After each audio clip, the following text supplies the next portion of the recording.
This is part two of a video to show you how I make some signs. These signs are for a disc golf course that I play at. So in the first part, I pre-coated them with a base paint and put some layers of um, exterior polyurethane on them. Then I put vinyl over them. The black that you see is actually a vinyl, and then I cut it with the CNC machine. So what you see now as kind of the wood color is the grooves that have been cut in the sign as a part of the making of the sign pattern. Now in this video, I'm going to be doing the painting. So the first thing I do is start with the lightest colors and start painting. You're not totally filling in the grooves. The grooves were made with a V-bit, but you are painting all the wood in the groove. So you're covering the wood that shows. Because you have the black vinyl uh, as a mask or stencil, you don't really have to be super careful. In fact, I'm not careful at all. I just paint the groove, be sure I get plenty of paint in it. Sometimes you'll see I'll walk around the edge with a drip of color, filling the groove periodically or dropping a drop on it. And then I'll take the paintbrush and spread out that color in the sections that are appropriate for that. There's kind of a color code I've developed for it. The frame is yellow, so the whole rectangle around the outside of the carving will be yellow. The woods area is a dark green, grass is light green. Uh, some of this is in fields, and these are paths cut through the fields. So the fields are a light brown. In these two here, there actually isn't any grass. So you'll see pretty much that there's tall strands that kind of look like field grass that needs mowed, maybe, that will be painted a light brown. Uh, the baskets are painted white, and then the path that is to be used for this uh, tee is also painted white along the sides. And there's some other colors used. Black is used for pavement. Orange is used for out of bound. Red is something we call mando in disc golf, where it means you're not supposed to go there or you have to go to the right of that.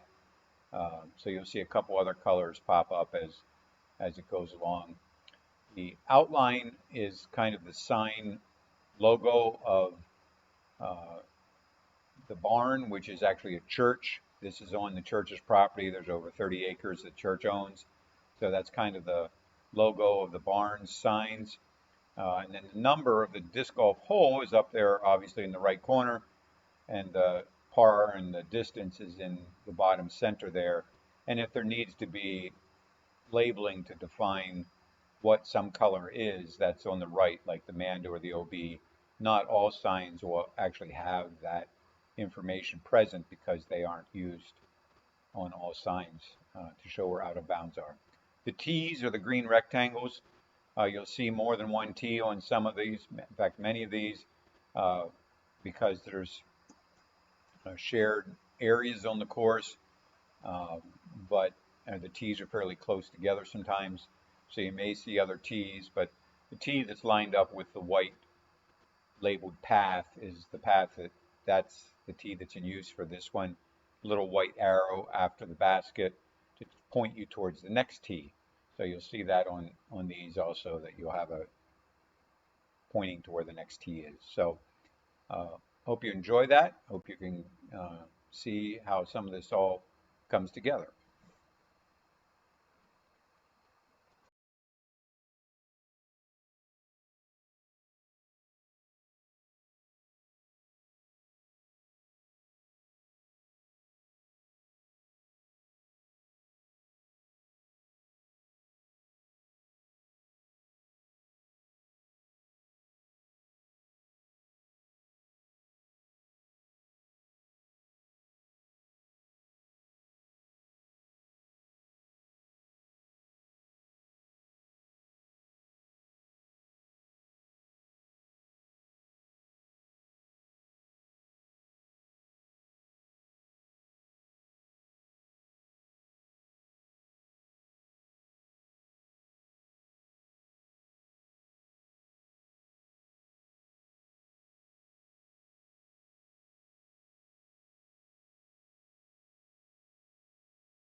The painting of the grooves was done with a small art brush.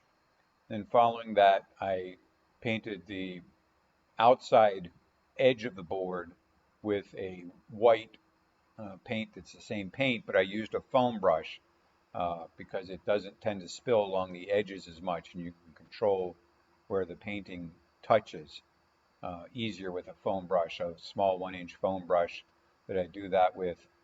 Uh, I also do a second coat touch up some places, and particularly the outside white. Because this is a water-based paint, I also do a light sanding to knock down the grain of the wood a little bit. It may have had some sanding sealer put on it earlier, which I did before I put the first coat of um, color on, which may have been knocked down, but then I often knock it down a little bit again once I put the white on. So the white gets 2 coats definitely around the outside, and that helps to make it look brighter.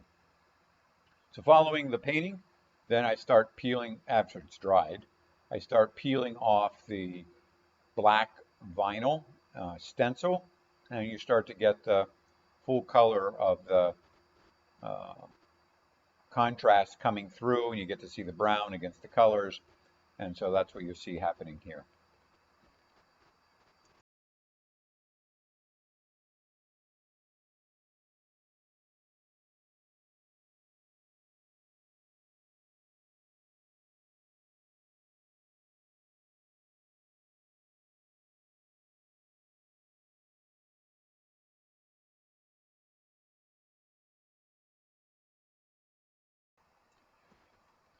Also, following the removal of the vinyl, there may be a few places where the paint has bled under the stencil. I don't do anything to stop that when I'm painting the color, but that's part of the reason I do put a sanding sealer on before I put the first color. So if any bleeding is going to happen, it'll be the sanding sealer that tends to bleed and help to seal on the stencil a little bit better. But because I have the extra layers of polyurethane on before I even started, it's fairly easy to scrape off any of the bleed and clean up the sign. Because the vinyl has a little bit of thickness, there's also a little bit of an edge sometimes to the paint. So running the scraper over it some places, particularly like the letter area, some other areas, helps to clean up that edge a little bit and make it look a little sharper. And on this sign, I did not paint the raised barn area before I cut it. So here you can see I sanded it to rough it up a little bit so that the polyurethane would allow the paint to adhese. Then I used the red paint to coat it. Again, I used a foam brush here, a 1-inch foam brush, because that works fairly well to not get into the edges and so forth, as long as you don't load it up too much. You do need to keep the foam brush just mildly paint loaded, not super paint loaded where it's going to scrape itself off on all the edges. You're just trying to paint the very top of the letters, and you'll see as I do that, that's how that works out. Uh, and then uh, I may come back and touch that up with a second layer of red. Often 2 layers of red is needed to make that as sharp as you want. Then following all this, I have probably said earlier, I'm going to be sealing the whole thing with polyurethane, several coats to protect it. If you hang on to the end, you'll get to see the picture of the final polyurethane coated. I spray polyurethane, so I'm not actually going to show the pictures of that. I didn't really want to put my camera in the room with spray in the air, getting mist all over of the spray particles. I use a small, simple sprayer that's driven by a compressor. There's a K-grip or Critter, or the two names it's sold under. It actually uses pint mason jars. You may have seen during this painting, I was actually using pint mason jars at the time. It's a very convenient way to store the paint and then to switch between paints for the sprayer. And it's a lot like a spray can. It's a cone spray. It's not a fan spray. So it's not really made for wide area usage. Thank you for watching. Hope you've enjoyed.